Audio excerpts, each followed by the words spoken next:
ನಮಸ್ಕಾರ ಸಂಜೆ ಸೂಪರ್ ಫಾಸ್ಟ್ಗೆ ಸ್ವಾಗತ. ನಾನು ಚೈತ್ರ ಹರೀಶ್. ನಾನು ಧನಶ್ರೀ ಪೂಜಾರಿ. ರಾಜ್ಯ ರಾಜಕೀಯ ದೇಶ ವಿದೇಶಕ್ಕೆ ಸಂಬಂಧಪಟ್ಟ ಸುದ್ದಿಗಳನ್ನು ನೋಡೋಣ. ಮೊದಲಿಗೆ ಹಕ್ಕಿ ಜ್ವರದ ಭೀತಿಗೆ ಸಂಬಂಧಪಟ್ಟ ಸುದ್ದಿಯನ್ನು ನೋಡೋಣ.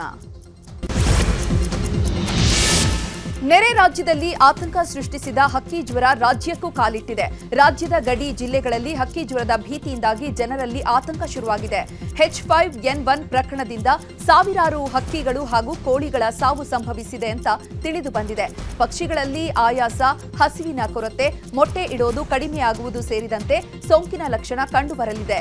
ಸೋಂಕಿತ ಪಕ್ಷಿಗಳು ಸಂಪರ್ಕಕ್ಕೆ ಬರದಂತೆ ಹಾಗೂ ಕೋಳಿ ಸಾಗಾಣೆ ಕೇಂದ್ರವನ್ನ ಸ್ವಚ್ಛವಾಗಿಡುವ ಮೂಲಕ ಸೋಂಕನ್ನ ತಡೆಗಟ್ಟಬಹುದಾಗಿದೆ.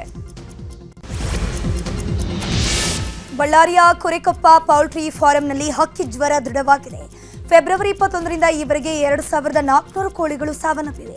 ಬಳ್ಳಾರಿ ಜಿಲ್ಲೆಯಲ್ಲಿ ಹಕ್ಕಿ ಜ್ವರ ಕಾಣಿಸಿಕೊಂಡ ಹಿನ್ನೆಲೆಯಲ್ಲಿ ಪೌಲ್ಟ್ರಿ ಫಾರಂಗಳಲ್ಲಿ ಮುನ್ನೆಚ್ಚರಿಕೆ ವಹಿಸಲಾಗಿದೆ. ಕೊರೆಕೊಪ್ಪ ಗ್ರಾಮದ ಸುತ್ತಮುತ್ತ ಪಶುಪಾಲನಾ ಮತ್ತು ಪಶು ವೈದ್ಯಕೀಯ ಸೇವಾ ಇಲಾಖೆ ಮುಂಜಾಗ್ರತಾ ಕ್ರಮವನ್ನು ಕೈಗೊಂಡಿದೆ. ಚಿಕ್ಕಬಳ್ಳಾಪುರ ಜಿಲ್ಲೆಯಲ್ಲಿ ಹಕ್ಕಿ ಜ್ವರ ಪತ್ತೆಯಾಗಿದೆ. ವರದಹಳ್ಳಿ ಗ್ರಾಮದಲ್ಲಿ ಏಕಾಏಕಿ 100 ಕೋಳಿಗಳು ಸಾವನ್ನಪ್ಪಿದ್ದರಿಂದ ಕೋಳಿಗಳ ಮಾದರಿ ಲ್ಯಾಬ್ಗೆ ಕಳಿಸಲಾಗಿತ್ತು.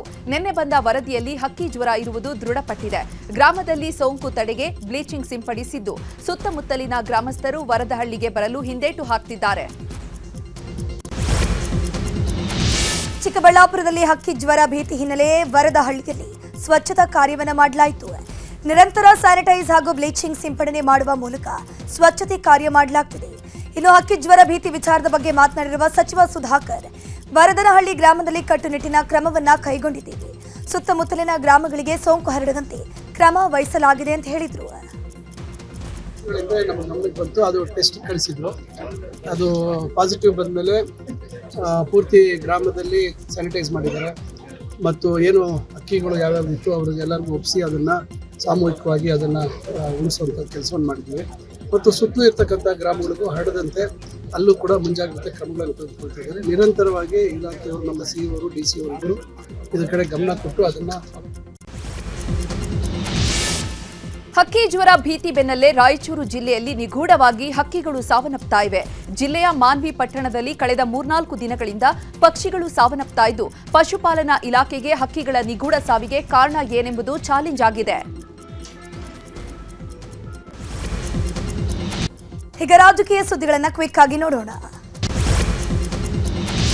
ಅಣ್ಣನನ್ನ ಸಿಎಂ ಮಾಡಬೇಕು ಅಂತ ನನಗೂ ಒಂದು ಕನಸಿದೆ ಅಂತ ಮಾಜಿ ಸಂಸದ DK ಸುರೇಶ್ ಹೇಳಿದ್ದಾರೆ. ಬೆಂಗಳೂರಿನಲ್ಲಿ ಮಾತನಾಡಿರುವ ಅವರು, ಸದ್ಯಕ್ಕೆ ಸಿಎಂ ಕುರ್ಚಿ ಖಾಲಿ ಇಲ್ಲ, ಸಿದ್ದರಾಮಯ್ಯ ಸಿಎಂ ಆಗಿದ್ದಾರೆ. ಬಲವಂತವಾಗಿ ಎಳೆದು ಸೀಟ್ ಮೇಲೆ ಕೂರಿಸೋಕ್ಕಾಗೋದಿಲ್ಲ. ನಮಗ್ ನಂಬಿಕೆ ಇದೆ, ಅಲ್ಲಿವರೆಗೂ ಕಾಯಬೇಕು ಅಂತ ಹೇಳಿದ್ರು. ಕೆ ಶಿವಕುಮಾರ್ ಅವರು ಪಕ್ಷ ನಂಬಿದ್ದಾರೆ, ಅದು ಪಕ್ಷ ತೀರ್ಮಾನ ಮಾಡ್ತದೆ. ಈಗ ಮುಖ್ಯಮಂತ್ರಿಗಳು ಸಿದ್ದರಾಮಯ್ಯನವರು ಇದ್ದಾರೆ, ಸೊ ಅದ್ರ ಬಗ್ಗೆ ಚರ್ಚೆ ಮಾಡೋದ್ರಲ್ಲಿ ಅರ್ಥ ಇಲ್ಲ. ನನ್ನ ಆಸೆ ಬಗ್ಗೆ ನಾನೇನು ಮುಚ್ಚಿಡುವಂಥ ಪ್ರಶ್ನೆ ಏನಿಲ್ಲ. ಬಟ್ ಕಾಲ ಬರಬೇಕು, ಕಾಲ ತೀರ್ಮಾನ ಆಗಬೇಕು. ಜೊತೆಗೆ ಇವತ್ತು ಮುಖ್ಯಮಂತ್ರಿಗಳು ಆ ಸ್ಥಾನದಲ್ಲಿ ಕೂತಿದ್ದಾರೆ, ಸೊ ಅದ್ರ ಬಗ್ಗೆ ಚರ್ಚೆ ಮಾಡೋದ್ರಲ್ಲಿ ಅರ್ಥ ಇಲ್ಲ. ನಮಗೂ ಅರ್ಥ ಆಗುತ್ತಲ್ಲ, ಈಗ ನಿಮ್ಮ ಸೀಟ್ನ ಖಾಲಿ ಮಾಡಿಸ್ಬೇಕು ಅಂತ ಅಂದ್ರೆ ನಿಮ್ಮನ್ನ ಎಳೆದುಕೊಂಡಿಸ್ಬೇಕಾಗ್ತದೆ. ಇನ್ನು DK ಸುರೇಶ್ ಹೇಳಿಕೆಗೆ ಸಚಿವ KN ರಾಜಣ್ಣ ರಿಯಾಕ್ಷನ್ ಕೊಟ್ಟಿದ್ದಾರೆ. ಅಣ್ಣನನ್ನ ಮುಖ್ಯಮಂತ್ರಿ ಮಾಡಬೇಕು ಅನ್ನೋದ್ರಲ್ಲಿ ತಪ್ಪೇನಿದೆ, ಮನುಷ್ಯನಿಗೆ ಆಸೆ ಅನ್ನೋದು ಇದ್ದೇ ಇರುತ್ತೆ, ಇದರಲ್ಲಿ ಏನೂ ತಪ್ಪಿಲ್ಲ, ತಪ್ಪು ಹುಡುಕುವಂತ ಕೆಲಸ ನಾವು ಮಾಡಬಾರ್ದು ಅಂತ ಹೇಳಿದ್ರು. ಯಾರಿಗ ಆಸೆ ಇರೋದಿಲ್ಲ, ಎಲ್ರಿಗೂ ಆಸೆ ಇರುತ್ತೆ. ಅಣ್ಣನ ಮುಖ್ಯಮಂತ್ರಿ ಮಾಡಬೇಕು ಅಂತ ತಪ್ಪೇನಿದೆ, ಅದರಲ್ಲಿ ತಪ್ಪೇನಿಲ್ಲ. ಅದರಲ್ಲಿ ಅದು ಎಲ್ಲ ಅವರೇ ಹೇಳಿದ್ರಲ್ಲ, ಖಾಲಿ ಆದ್ಮೇಲೆ ತಾನೆ, ಅದರಿಂದ ತಪ್ಪೇನಿಲ್ಲ. ಅದ್ರಲ್ಲಿ ತಪ್ಪು ಹುಡುಕ್ತಕ್ಕಂಥ ಕೆಲಸ ನಾವು ಮಾಡಬಾರ್ದು. ಮನುಷ್ಯನಿಗೆ ಎಲ್ರಿಗೂ ಕೂಡ ಆಸೆ ಅಂತಕ್ಕಂಥದ್ದು ಇದ್ದೇ ಇರಬೇಕು. ಆಸೆ ಇದ್ರೇ ಮನುಷ್ಯನಾಗಿ ಅವನು ಮುಂದಿನ ಜೀವನ ನಡೆಸಲಿಕ್ಕೆ ಶಕ್ತಿ ಬರೋದು. ಆಸೆನೇ ಇಲ್ಲದೆ ಅವನು ಸನ್ಯಾಸಿ ಆಗ್ಬಿಡ್ತಾನೆ ಅಷ್ಟೇ. ಇಶಾ ಕಾರ್ಯಕ್ರಮದಲ್ಲಿ DKಶಿ ಭಾಗಿ ವಿಚಾರದ ಬಗ್ಗೆ ಹಾಸನದಲ್ಲಿ ಮಾತನಾಡಿದ ಸಚಿವ ರಾಜಣ್ಣ, ರಾಹುಲ್ ಗಾಂಧಿ ಯಾರು ಅಂತ ನನಗೆ ಗೊತ್ತಿಲ್ಲ ಅಂತ ಸದ್ಗುರು ಹೇಳಿದ್ರು, ಅಂತಹವರ ಜೊತೆ ಇವರೆಲ್ಲ ವೇದಿಕೆ ಅಲಂಕರಿಸ್ತಾರೆ ಅನ್ನೋದು ಎಷ್ಟರ ಮಟ್ಟಿಗೆ ಸರಿ ಅನ್ನೋದನ್ನ ಅವರೇ ಉತ್ತರ ಕೊಡಬೇಕಿದೆ ಅಂತ DKಶಿ ವಿರುದ್ಧ ಅಸಮಾಧಾನ ವ್ಯಕ್ತಪಡಿಸಿದ್ದಾರೆ. ಇನ್ನು ಅದು ಅವರ ವೈಯಕ್ತಿಕ ವಿಚಾರ, ಸಚಿವ MB ಪಾಟೀಲ್ ಹೇಳಿದ್ರು. ರಾಹುಲ್ ಗಾಂಧಿ ಅವರು ಯಾರು ನನಗೆ ಗೊತ್ತಿಲ್ಲ ಅಂತ ಹೇಳಿದವನು ಸದ್ಗುರು. ಸದ್ಗುರು ಏನು ಹೇಳ್ತಾರೆ, ರಾಹುಲ್ ಗಾಂಧಿ ಯಾರೋ ನನಗೆ ಗೊತ್ತೇ ಇಲ್ಲ ಅಂತ ಹೇಳ್ತಾರೆ. ಹೌದಲ್ವಾ? ಲೋಕಸಭಾ ಸದಸ್ಯರು ಇಲ್ಲೇ ಇದ್ದಾರೆ. ನಮ್ಮ ನಾಯಕರಾಗಿರ್ತಕ್ಕಂಥ ರಾಹುಲ್ ಗಾಂಧಿ ಅವ್ರನ್ನ ಲೋಕಸಭೆಯಲ್ಲಿ ಯಾರ್ಯಾರು ಏನೇನು ಮಾತಾಡ್ತಾರೆ ಅಂತಕ್ಕಂಥದ್ದನ್ನು ನನಗಿಂತ ಜಾಸ್ತಿ ವಿವರವಾಗಿ ಅವ್ರಿಗೆ ಗೊತ್ತಿದೆ. ಅಂಥವ್ರ ಜೊತೆಯಲ್ಲಿ ಇವರೆಲ್ಲ ವೇದಿಕೆ ಅಲಂಕರಿಸ್ತಾರೆ ಅಂತ ಅನ್ನೋದು ಎಷ್ಟು ಮಟ್ಟಿಗೆ ಔಚಿತ್ಯ ಅನ್ನೋದನ್ನು ಅವರೇ ಉತ್ತರ ಹೇಳಬೇಕಷ್ಟೇ. ನೋಡ್ರಿ, ಡಿ ಕೆ ಶಿವಕುಮಾರ್ ಅವರು ಕಟ್ಟ ಕಾಂಗ್ರೆಸ್ಸಿಗರು. ಈಶಾ ಫೌಂಡೇಶನ್ದು ಶಿವರಾತ್ರಿ ಕಾರ್ಯಕ್ರಮ ಅಮಿತ್ ಶಾ ಅವ್ರಿಗೂ ಕರೆದಿದ್ದಾರೆ, ಅಮಿತ್ ಶಾ ಅವ್ರು ಹೋಗಿದ್ದಾರೆ. ಡಿ ಕೆ ಶಿವಕುಮಾರ್ ಕರೆದ್ರೆ ಡಿ ಕೆ ಶಿವಕುಮಾರ್ ಹೋಗಿದ್ದಾರೆ. ಎಲ್ಲರಿಗೂ ಅವರವರ ಧಾರ್ಮಿಕ ವಿಚಾರದಲ್ಲಿ ವ್ಯಕ್ತಿ ಸ್ವಾತಂತ್ರ್ಯ ಇದೆ. ಶಿವಕುಮಾರ್ ಅವರ ವೈಯಕ್ತಿಕ ಅದು ಪಕ್ಷದ ಅಲ್ಲ, ಅದು ಅಥವಾ ನನ್ನ ವೈಯಕ್ತಿಕ, ಅದು ಪಕ್ಷದ ಅಲ್ಲ. ನನ್ನ ವೈಯಕ್ತಿಕ ಆಚರಣೆ, ನನ್ನ ವೈಯಕ್ತಿಕ ಸ್ಮಿತಿ ಏನಿರ್ತದಲ್ಲ ಅದು ಬೇರೆ. ಹೀಗಾಗಿ ಒಂದಕ್ಕೊಂದು ಮಿಕ್ಸ್ ಮಾಡುವಂಥ ಅವಶ್ಯಕತೆ ಇಲ್ಲ. ಪಕ್ಷ ಸಿದ್ಧಾಂತದ ಅದಿರ್ತದೆ. ಈಗ ಪಕ್ಷದ ಶಿವಕುಮಾರ್ ಹಿಂದೂಗಳಲ್ವಾ? ಹಿಂದೂಗಳು ಯಾವುದೋ ಇಲ್ಲೋ? ಮತ್ತೆ ಶಿವರಾತ್ರಿಗೆ ಹೋದ್ರೆ ಏನಾಗ್ತದೆ? ಪಕ್ಷ ಸಿದ್ಧಾಂತ ಇರೋದು ಅದು ಶಿವರಾತ್ರಿ ಮಾಡೋದು. ನಾನು ಶಿವರಾತ್ರಿಗೆ ಹೋಗಿಲ್ವಾ? ಈಗ ಎಷ್ಟೋ ಕಾರ್ಯಕ್ರಮದಲ್ಲಿ ನಾವು ಕಾಂಗ್ರೆಸ್ದವರು ಅದು ಕೂಡಿರೋಣ, ಸ್ವಾಮಿಗಳು ಕರೀತಾರೆ, ಅನೇಕ ಕಾರ್ಯಕ್ರಮಗಳನ್ನ ನಮ್ಮನ್ನು ಕರೀತಾರೆ. ಡಿಕೆ ಶಿವಕುಮಾರ್ಗೆ ಕೊನೆಗೂ ಬುದ್ಧಿ ಬಂದಿದೆ. ಇಂತಹ ಬುದ್ಧಿ ಸಿದ್ದರಾಮಯ್ಯಗೂ ಬರಲಿ ಅಂತ ಮಾಜಿ ಡಿಸಿಎಂ ಈಶ್ವರಪ್ಪ ಹೇಳಿದ್ದಾರೆ. ಹುಬ್ಬಳ್ಳಿಯಲ್ಲಿ ಮಾತನಾಡಿದ ಅವರು, ಡಿಕೆಶಿ ಕುಂಭಮೇಳಕ್ಕೆ ಹೋಗಿದ್ದಾರೆ, ಕೊಯಮತ್ತೂರಿನ ಕಾರ್ಯಕ್ರಮದಲ್ಲಿ ಭಾಗಿಯಾಗಿದ್ದಾರೆ, ಹಿಂದುತ್ವದ ಜಪ ಮಾಡ್ತಿದ್ದಾರೆ. ಹಳೆ ಕಾಂಗ್ರೆಸ್ಸಿಗರ ರಕ್ತದಲ್ಲಿ ಹಿಂದುತ್ವ ಇದೆ, ಆದರೆ ಈಗಿರುವ ಹೊಸ ಕಾಂಗ್ರೆಸ್ನಲ್ಲಿ ಇದು ಇಲ್ಲ ಎಂದಿದ್ದಾರೆ. ಹಳೆ ಕಾಂಗ್ರೆಸ್ಸಿಗರು, ಈಗಿನ ಹೊಸ ಕಾಂಗ್ರೆಸ್ ಬಗ್ಗೆ ನಾನು ಮಾತಾಡಲ್ಲ.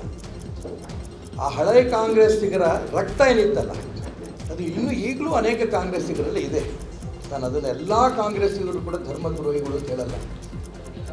ಅದರಲ್ಲಿ ಡಿ ಕೆ ಶಿವಕುಮಾರ್ ಇವತ್ತು ಮಾದರಿಯಾಗಿ ಹೊರಗೆ ಬಂದಿದ್ದಾರೆ. ಇವರು ನೇರವಾಗಿ ಪ್ರಯಾಗಕ್ಕೆ ಹೋದರು. ಆ ಲೆಕ್ಕದಲ್ಲಿ ಮಾನ್ಯ ಡಿ ಕೆ ಶಿವಕುಮಾರ್ ಅವರು ಕೂಡ ಮುಂದೆ ಬಂದು ಆ ಒಂದು ವಿಶೇಷವಾದ ಪ್ರಯತ್ನವನ್ನು ನಡೆಸಿದ್ದಾರೆ. ಹಿಂದುತ್ವದ ಬಗ್ಗೆ ಜಾಗೃತಿ ಆಗಿದ್ದಾರೆ. ಅವರೇ ಮತ್ತೂ ಹೇಳಿದ್ದಾರೆ, ನಾನು ಹಿಂದುತ್ವದ ಬಗ್ಗೆ ಹಿಂದೂ ಆಗಿ ಹುಟ್ಟಿದ್ದೇನೆ, ಹಿಂದೂ ಆಗಿ ಸಾಯ್ತೇನೆ. ಡಿಕೆ ಶಿವಕುಮಾರ್ ಬಿಜೆಪಿ ಸೇರ್ಪಡೆ ವಿಚಾರದ ಬಗ್ಗೆ ಮಾಗಡಿ ಶಾಸಕ ಎಚ್.ಸಿ. ಬಾಲಕೃಷ್ಣ ಬೆಂಗಳೂರಿನಲ್ಲಿ ಮಾತನಾಡಿದರು. ಇದೆಲ್ಲವೂ ಕೇವಲ ಊಹಾಪೋಹ. ಧಾರ್ಮಿಕ ಕಾರ್ಯಕ್ರಮದಲ್ಲಿ ನಾವು ಕೂಡ ವಿರೋಧಿಗಳ ಜೊತೆ ಭಾಗಿಯಾಗ್ತೀವಿ. ಡಿಕೆಶಿ ಹುಟ್ಟು ಕಾಂಗ್ರೆಸ್ಸಿಗರು ಟಿಕೆಟ್ ಸಿಕ್ಕಿದಾಗ ಸ್ವತಂತ್ರವಾಗಿ ಗೆದ್ದು ಮತ್ತೆ ಕಾಂಗ್ರೆಸ್ ಸೇರಿದ್ರು. ಕಾಂಗ್ರೆಸ್ ಅಧಿಕಾರಕ್ಕೆ ಬರೋಕೆ ಸಿದ್ದರಾಮಯ್ಯನವರಷ್ಟೇ, ಡಿಕೆಶಿ ಕೂಡ ಪ್ರಮುಖರು ಅಂತ ಹೇಳಿದ್ರು. ಅದು ರಾಜಕೀಯ ವೇದಿಕೆ ಅಲ್ಲ, ಅದು ಧಾರ್ಮಿಕ ವೇದಿಕೆ. ಧಾರ್ಮಿಕ ವೇದಿಕೆಗಳಲ್ಲಿ ನಾವು ವಿರೋಧಿಗಳೆಲ್ಲ ಕೂಡ ಧಾರ್ಮಿಕ ವೇದಿಕೆಯನ್ನು ಸೇರಿಸ್ತಕ್ಕಂಥದ್ದನ್ನು ತಾವೆಲ್ಲ ನೋಡಿದ್ದೀರ. ಅದರಿಂದ ಯಾವುದೇ ಕಾರಣಕ್ಕೆ ಅವರು ಹುಟ್ಟು ಕಾಂಗ್ರೆಸ್ಸಿಗ. ಡಿ ಕೆ ಶಿವಕುಮಾರ್ ಅವರು ಕಾಂಗ್ರೆಸ್ ಪಕ್ಷ ಟಿಕೆಟ್ ಕೊಡದೇ ಇದ್ದಾಗಲೂ ಕೂಡ ಇಂಡಿಪೆಂಡೆಂಟ್ ಆಗಿ ಗೆದ್ದು ಪುನಃ ಕಾಂಗ್ರೆಸ್ಗೆ ಹೋಗಿ ಸೇರ್ಕೊಂಡಿರ್ತಕ್ಕಂಥ ಉದಾಹರಣೆ ನೀವು ನೋಡಿದ್ದೀರಾ. ಕಾಂಗ್ರೆಸ್ ಪಕ್ಷ ಇವತ್ತು ಈ ಸ್ಥಿತಿಗೆ ಬರಬೇಕಾದ್ರೆ ಸಿದ್ದರಾಮಯ್ಯನವ್ರ ಜೊತೆ ಅವರು ಕೂಡ ಪ್ರಮುಖವಾದಂಥ ಪಾತ್ರ ವಹಿಸಿರ್ತಕ್ಕಂಥದ್ದು. ಇದರಿಂದ ಧಾರ್ಮಿಕ ಕಾರ್ಯಕ್ರಮಕ್ಕೂ ಇದಕ್ಕೂ ಹೋಲಿಕೆ ಮಾಡ್ತಕ್ಕಂಥದ್ದು ಸೂಕ್ತ ಅಲ್ಲ ಅಂತ ನಾನು ವೈಯಕ್ತಿಕ. ಡಿಕೆ ಶಿವಕುಮಾರ್ ಬಿಜೆಪಿಗೆ ಬಂದ್ರೆ ಸ್ವಾಗತ ಮಾಡ್ತೀವಿ ಎಂದು ತುಮಕೂರಿನಲ್ಲಿ ಬಿಜೆಪಿ ಶಾಸಕ ಸುರೇಶ್ ಗೌಡ ಹೇಳಿದ್ರು. ಡಿಕೆ ಶಿವಕುಮಾರ್, ನಾನು ಹಿಂದೆ ಹೇಳಿಕೆಯನ್ನು ಕೊಟ್ಟಿದ್ದೆ. ರಾಜಕೀಯ ಬಿರುಗಾಳಿ ಇದೆ. ಕಾಂಗ್ರೆಸ್ ಇತಿಹಾಸದಲ್ಲಿ ಯಾವ ನಾಯಕರು ಡಿಕೆಶಿ ರೀತಿ ಹೇಳಿರಲಿಲ್ಲ. ಬಿಜೆಪಿ ಏನಾದರೂ ಡಿಕೆಶಿಗೆ ಆಹ್ವಾನಿಸಿದ್ರೆ ನಾವು ಹೃದಯಪೂರ್ವಕವಾಗಿ ಸ್ವಾಗತ ಮಾಡ್ತೀವಿ ಅಂತ ಹೇಳಿದ್ರು. ಪ್ರಯಾಗರಾಜದಲ್ಲಿ ಮುಳುಗಿದ್ರೆ ಏನು ಎಲ್ಲರೂ ಬಡತನ ನಿವಾರಣೆ ಆಗುತ್ತೆ ಅಂತ ಹೇಳಿಕೆ ಕೊಟ್ಟ ಮೇಲೆ AICC ಅಧ್ಯಕ್ಷರು ಇವರು ಹೋಗಿ ಪ್ರಯಾಗರಾಜದಲ್ಲಿ ಮುಳುಗಿರೋದು, ಆಮೇಲೆ ಹಿಂದೂ ಅಂತ ಹೇಳಿಕೆ ಕೊಟ್ಟಿರೋದು ಧೈರ್ಯವಾಗಿ KPCC ಅಧ್ಯಕ್ಷರಾಗಿ, ಇದನ್ನು ನಿಜವಾಗಲೂ ಕೂಡ ನಾನು ಸ್ವಾಗತಿಸ್ತೇನೆ. ಡಿ ಕೆ ಶಿವಕುಮಾರ್ ಅವರಿಗೆ ಈಗಲೂ ಕೂಡ ಜ್ಞಾನೋದಯ ಆಗಿದೆ, ಮತ್ತೆ ರಾಜಕೀಯದ ಬದಲಾವಣೆಯ ಗಾಳಿಯನ್ನು ಬೀಸ್ತಾ ಇದ್ದಾರೆ. ಡಿಕೆ ಶಿವಕುಮಾರ್ ಬಿಜೆಪಿ ಸೇರುವ ವಿಚಾರದ ಬಗ್ಗೆ ಮೈಸೂರಿನಲ್ಲಿ ಮಾತನಾಡಿದ GT ದೇವೇಗೌಡರು, ಡಿಕೆ ಶಿವಕುಮಾರ್ ಬಿಜೆಪಿಗೆ ಹೋಗ್ತಾರೆ ಇಲ್ವಾ ನನಗೆ ಗೊತ್ತಿಲ್ಲ, ಆದರೆ ರಾಜ್ಯದಲ್ಲಿ ಕಾಂಗ್ರೆಸ್ ಗಟ್ಟಿಯಾಗಿದೆ. ಸಿದ್ದರಾಮಯ್ಯ ಸಿಎಂ ಆಗಿದ್ದಾರೆ, ಡಿಕೆಶಿ DCM ಆಗಿದ್ದಾರೆ. ಮುಂದೆ ಡಿಕೆಶಿಗೆ ಅದೃಷ್ಟ ಒಲಿಯುತ್ತೋ ಆಗ ಸಿಎಂ ಆಗ್ತಾರೆ. ಡಿಕೆಶಿ ನಡೆ ಏನಿದೆಯೋ ನನಗೆ ಗೊತ್ತಿಲ್ಲ ಅಂತ ಹೇಳಿದ್ರು. ಮಂಡ್ಯ ವಿಶ್ವವಿದ್ಯಾಲಯ ರದ್ದು ಖಂಡಿಸಿ ಕಾಂಗ್ರೆಸ್ ವಿರುದ್ಧ ಬಿಜೆಪಿ ಜೆಡಿಎಸ್ ಮಂಡ್ಯದಲ್ಲಿ ಪ್ರತಿಭಟನೆ ನಡೆಸಿದ್ದಾರೆ. ಜಿಲ್ಲೆಯ ವಿಶ್ವೇಶ್ವರಯ್ಯ ಪ್ರತಿಮೆ ಬಳಿ ಪ್ರತಿಭಟನೆ ನಡೆಸಿ ಭಿಕ್ಷಾಟನೆ ಮಾಡುವ ಮೂಲಕ ರಾಜ್ಯ ಸರ್ಕಾರದ ವಿರುದ್ಧ ಘೋಷಣೆ ಕೂಗಿ ಆಕ್ರೋಶ ವ್ಯಕ್ತಪಡಿಸಿದರು. ಪ್ರತಿಭಟನೆಯಲ್ಲಿ ವಿಪಕ್ಷ ನಾಯಕ ಆರ್ ಅಶೋಕ್ ಭಾಗಿಯಾಗಿದ್ದು ಸರ್ಕಾರದ ವಿರುದ್ಧ ವಾಗ್ದಾಳಿ ನಡೆಸಿದ್ದಾರೆ. ವಿಶ್ವವಿದ್ಯಾಲಯಗಳನ್ನು ನಿಲ್ಲಿಸುವ ಪ್ರಶ್ನೆ ಇಲ್ಲ, ಸರ್ಕಾರ ಹಣವಿಲ್ಲದೆ ಪಾಪರಾಗಿದೆ, ಹಣಕ್ಕಾಗಿ ಸಿಎಂ ಮತ್ತು DCM ವಿಧಾನಸೌಧದ ಮುಂದೆ ಭಿಕ್ಷೆ ಬೇಡ್ತಿದ್ದಾರೆ ಅಂತ ಕಿಡಿಕಾರಿದ್ರು. ಸೋಮವಾರದಿಂದ ವಿಧಾನಮಂಡಲ ಅಧಿವೇಶನ ಆರಂಭವಾಗಲಿದೆ. ಈ ಹಿನ್ನೆಲೆ ಸಿಎಂ ಸಿದ್ದರಾಮಯ್ಯನವರಿಗಾಗಿ ರ್ಯಾಪ್ ಸಿದ್ಧವಾಗ್ತಿದೆ. ಅಧಿವೇಶನಕ್ಕೆ ಬರೋಕೆ 34 ಅಡಿ ಉದ್ದದ ರ್ಯಾಪ್ ಸಿದ್ಧಪಡಿಸಲಾಗ್ತಿರುವಂತದ್ದು. ಇನ್ನು ಮಂಡಿ ನೋವಿನಿಂದ ವೀಲ್ ಚೇರ್ನಲ್ಲಿ ಸಿಎಂ ಒದ್ದಾಡ್ತಿದ್ದಾರೆ. ಈಗ ಅಧಿವೇಶನದ ದಿನ ಗಾಲಿ ಕುರ್ಚಿ ಮೂಲಕ ಸಿಎಂ ಬರೋಕೆ ಕೆಂಗಲ್ ಗೇಟ್ನಿಂದ ಗ್ರೌಂಡ್ ಫ್ಲೋರ್ವರೆಗೂ ರ್ಯಾಪ್ ಸಿದ್ಧಪಡಿಸಲಾಗಿದೆ.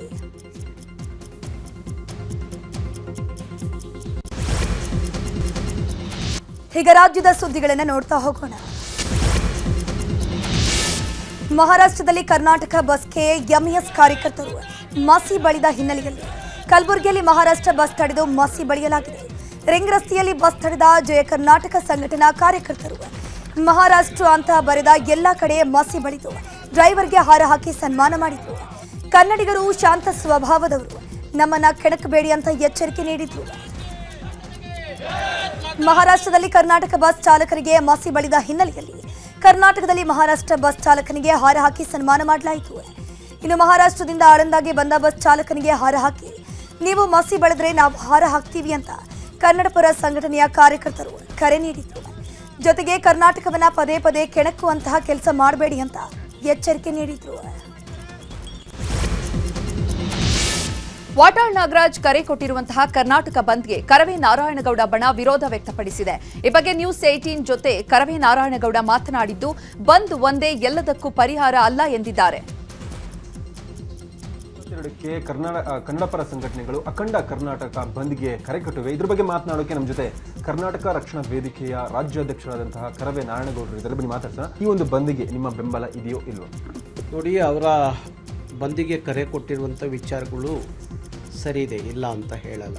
ಆದರೆ ಎಲ್ಲ ಸಂದರ್ಭಕ್ಕೂ ಬಂದೇ ಮದ್ದಲ್ಲ, ಬಂದೇ ಹೋರಾಟ ಅಲ್ಲ, ಬಂದೇ ಚಳವಳಿ ಅಲ್ಲ.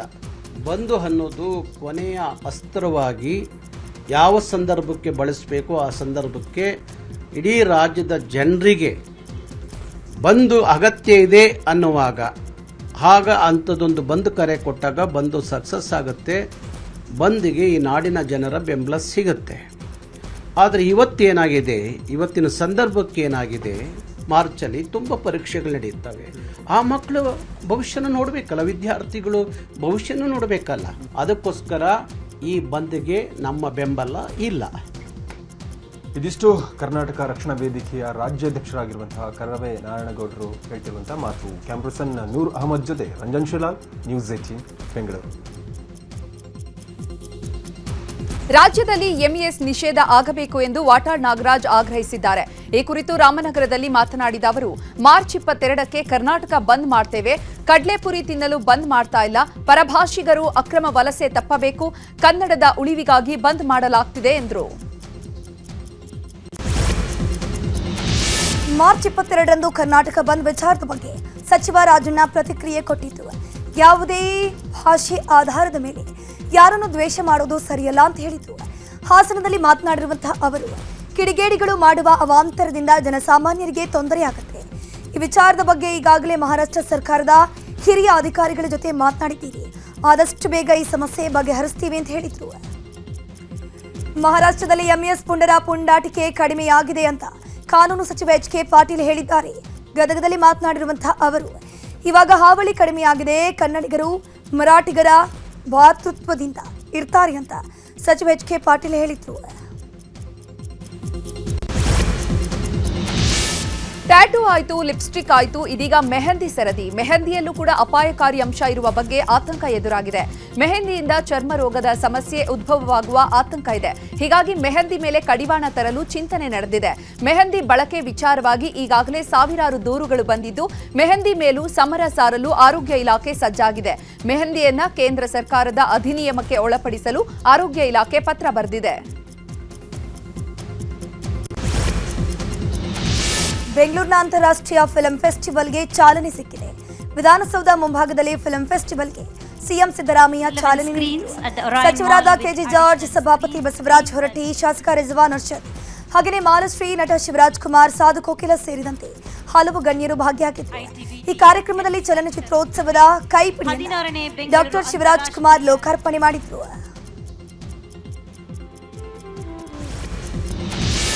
ಮಾರ್ಚ್ ತಿಂಗಳ ಮೊದಲ ದಿನವೇ ಜನರಿಗೆ ಆಘಾತಕಾರಿ ಸುದ್ದಿ ಸಿಕ್ಕಿದೆ.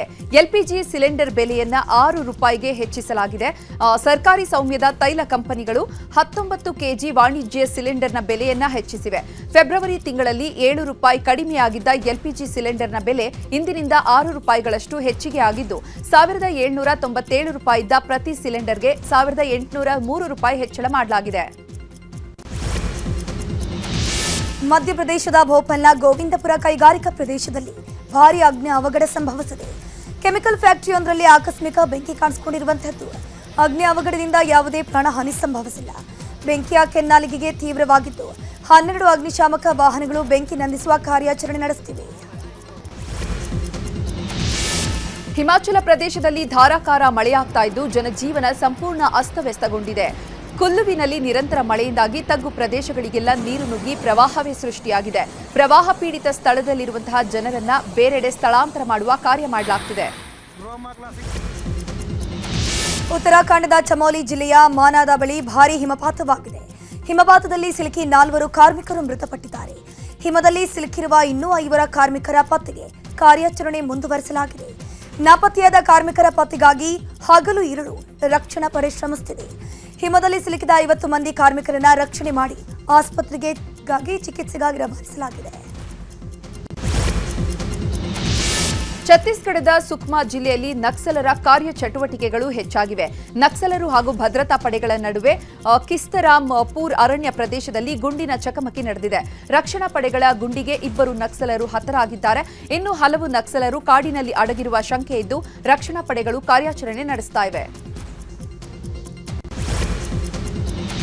ಈಗ ವಿದೇಶಿ ಸುದ್ದಿಗಳನ್ನು ನೋಡೋಣ. ಅಮೆರಿಕದ ಅಧ್ಯಕ್ಷ ಡೊನಾಲ್ಡ್ ಟ್ರಂಪ್ ಜೊತೆ ಉಕ್ರೇನ್ ಅಧ್ಯಕ್ಷ ಝೆಲೆನ್ಸ್ಕಿ ನಿನ್ನೆ ಮಾತುಕತೆ ವೇಳೆ ವಾಗ್ವಾದ ನಡೆಯಿತು. ಚರ್ಚೆ ವೇಳೆ ಭದ್ರತಾ ವಿಚಾರಗಳ ಕುರಿತು ಚರ್ಚಿಸಲು ಝೆಲೆನ್ಸ್ಕಿ ಮುಂದಾದರು. ಆಗ ಟ್ರಂಪ್ ನಾನು ಭದ್ರತೆಯ ಬಗ್ಗೆ ಈಗ ಮಾತನಾಡೋಕೆ ಬಯಸೋದಿಲ್ಲ, ಈಗ ಖನಿಜ ಒಪ್ಪಂದಗಳ ಬಗ್ಗೆ ಮಾತನಾಡೋಕೆ ಬಯಸ್ತೀನಿ ಅಂತ ಹೇಳಿದ್ರು. ಪರಿಸ್ಥಿತಿ ಕೈಮೀರಿ ಹೋಗ್ತಿದ್ದಂತೆ ಟ್ರಂಪ್ ಉಕ್ರೇನ್ ಅಧ್ಯಕ್ಷ ಝೆಲೆನ್ಸ್ಕಿ ಅವರನ್ನ ಶ್ವೇತಭವನದಿಂದ ಹೊರಗಡೆ ಹೋಗುವಂತೆ ಸೂಚಿಸಿದ್ರು. ಶ್ವೇತಭವನದಿಂದ ನಿರ್ಗಮಿಸಿದ ಕೆಲವೇ ನಿಮಿಷಗಳ ನಂತರ ಉಕ್ರೇನ್ ಅಧ್ಯಕ್ಷ ಝೆಲೆನ್ಸ್ಕಿ ಎಕ್ಸ್ನಲ್ಲಿ ಧನ್ಯವಾದ ಅಮೆರಿಕ ಅಂತ ಪೋಸ್ಟ್ ಹಾಕಿದ್ರು.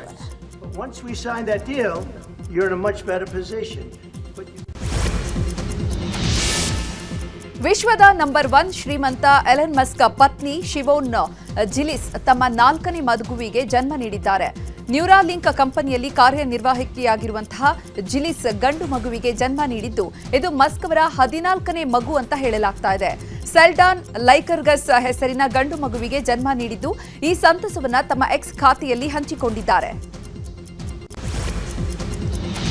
ಫ್ರಾನ್ಸ್ನಲ್ಲಿ ಗರಾನೆ ಸೈಕ್ಲೋನ್ ಅಬ್ಬರ ಜೋರಾಗಿದ್ದು ಭೀಕರ ಪ್ರವಾಹ ಸೃಷ್ಟಿಯಾಗಿದೆ. ಪ್ರವಾಹದ ಆರ್ಭಟಕ್ಕೆ ಕಾರುಗಳು ಕೊಚ್ಚಿಕೊಂಡು ಹೋಗ್ತಿವೆ. ರಸ್ತೆಗಳ ಮೇಲೆ ರಭಸವಾಗಿ ಪ್ರವಾಹದ ನೀರು ಹರಿಯುತ್ತಿದ್ದು ಜನರು ಅಕ್ಷರಶಃ ನಲುಗಿ ಹೋಗಿದ್ದಾರೆ.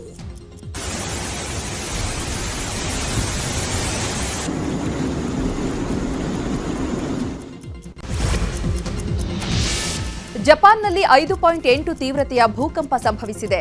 ಭೂಮಿ ಕಂಪನಕ್ಕೆ ಕಟ್ಟಡಗಳು, ಕಾರುಗಳು ನಡುಗಿದ್ದು ಜನರು ಮನೆಗಳಿಂದ ಓಡಿ ಬಂದು ಪ್ರಾಣ ಉಳಿಸಿಕೊಂಡಿದ್ದಾರೆ. ಕಟ್ಟಡ ಶೇಕ್ ಆಗುವಂತಹ ವಿಡಿಯೋ ವೈರಲ್ ಆಗಿದೆ.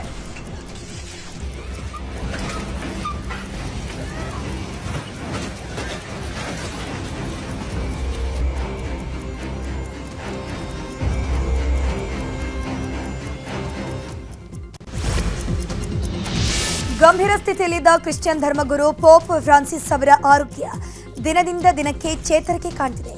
ನಿಮೋನಿಯಾದಿಂದ ಬಳಲುತ್ತಿದ್ದ 88 ವರ್ಷದ ಪೋಪ್ ಫ್ರಾನ್ಸಿಸ್ 2 ವಾರಗಳಿಂದ ಆಸ್ಪತ್ರೆಯಲ್ಲಿ ಅಡ್ಮಿಟ್ ಆಗಿದ್ದು ವೆಂಟಿಲೇಟರ್ನಲ್ಲಿ ಚಿಕಿತ್ಸೆಯನ್ನು ನೀಡಲಾಗ್ತಿತ್ತು. ಚಿಕಿತ್ಸೆಗೆ ಪೋಪ್ ಅವರ ದೇಹ ಸಕಾರಾತ್ಮಕ ಸ್ಪಂದನೆ ನೀಡುತ್ತಿದೆ. ಕೆಲವೇ ದಿನಗಳಲ್ಲಿ ಪೋಪ್ ಅವರ ಆರೋಗ್ಯ ಸ್ಥಿರವಾಗಲಿದೆ ಅಂತ ತಿಳಿದು ಬಂದಿದೆ.